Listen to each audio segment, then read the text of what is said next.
Sophie had just moved to a quaint old cottage in the countryside, hoping to escape the bustle of city life.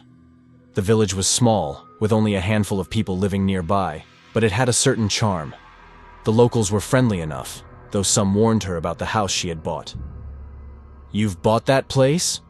one of the older villagers had said, his eyes dark with worry.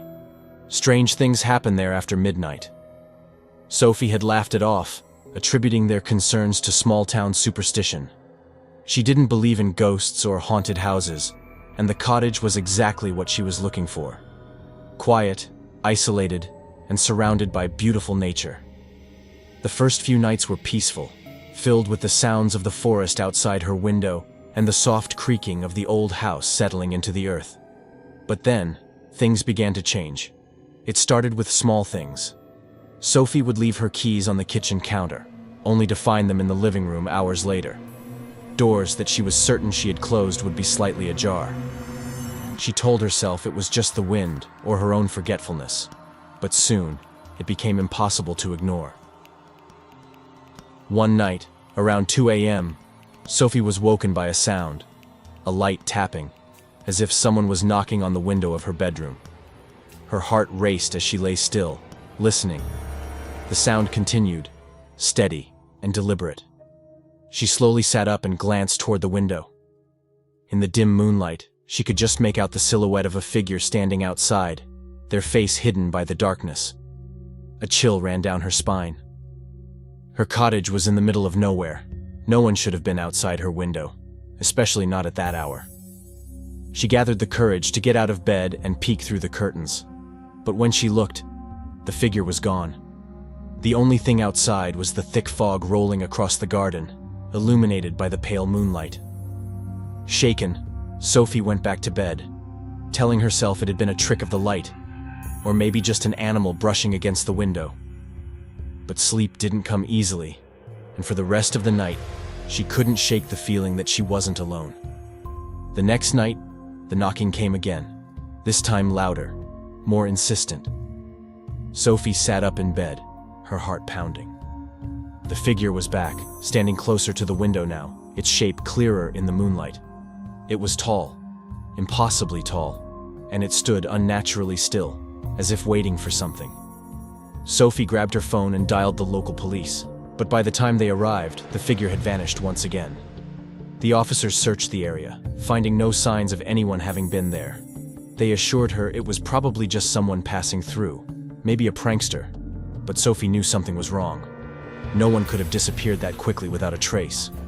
As the nights passed, the visits became more frequent.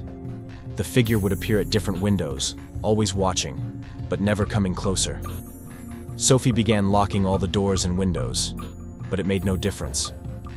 The figure always found a way to make itself known. One night, the tapping came from the front door instead of the window. Sophie's blood ran cold as she heard the soft, rhythmic knocking echoing through the quiet house. She grabbed a flashlight and cautiously made her way to the door, her hands trembling. "Who's there?" she called, her voice shaky. There was no response, just more knocking, slow and deliberate, as if the visitor had all the time in the world. Against her better judgment, Sophie looked through the peephole. Standing on the porch was the same figure, its tall, shadowy form obscured by the darkness. But now, she could see it more clearly. It wasn't human. Its arms were too long, its head tilted unnaturally to the side, and its eyes, those empty, black eyes, stared back at her through the peephole. She stumbled back, terrified. Her first instinct was to call the police again, but she knew it wouldn't help. They would find nothing, as they had before.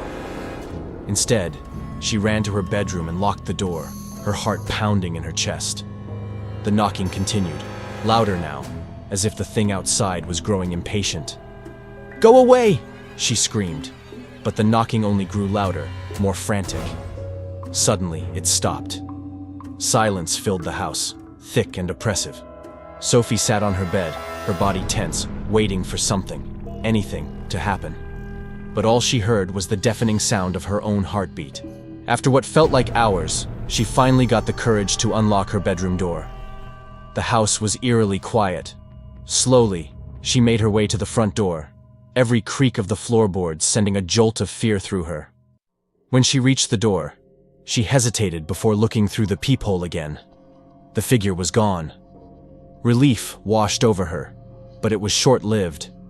As she turned to go back to bed, she saw it, written in long, jagged scratches on the front door. "I'll be back." Sophie's hands shook as she read the message, her mind racing. She knew she couldn't stay in the cottage any longer. Whatever this thing was, it wasn't going to stop.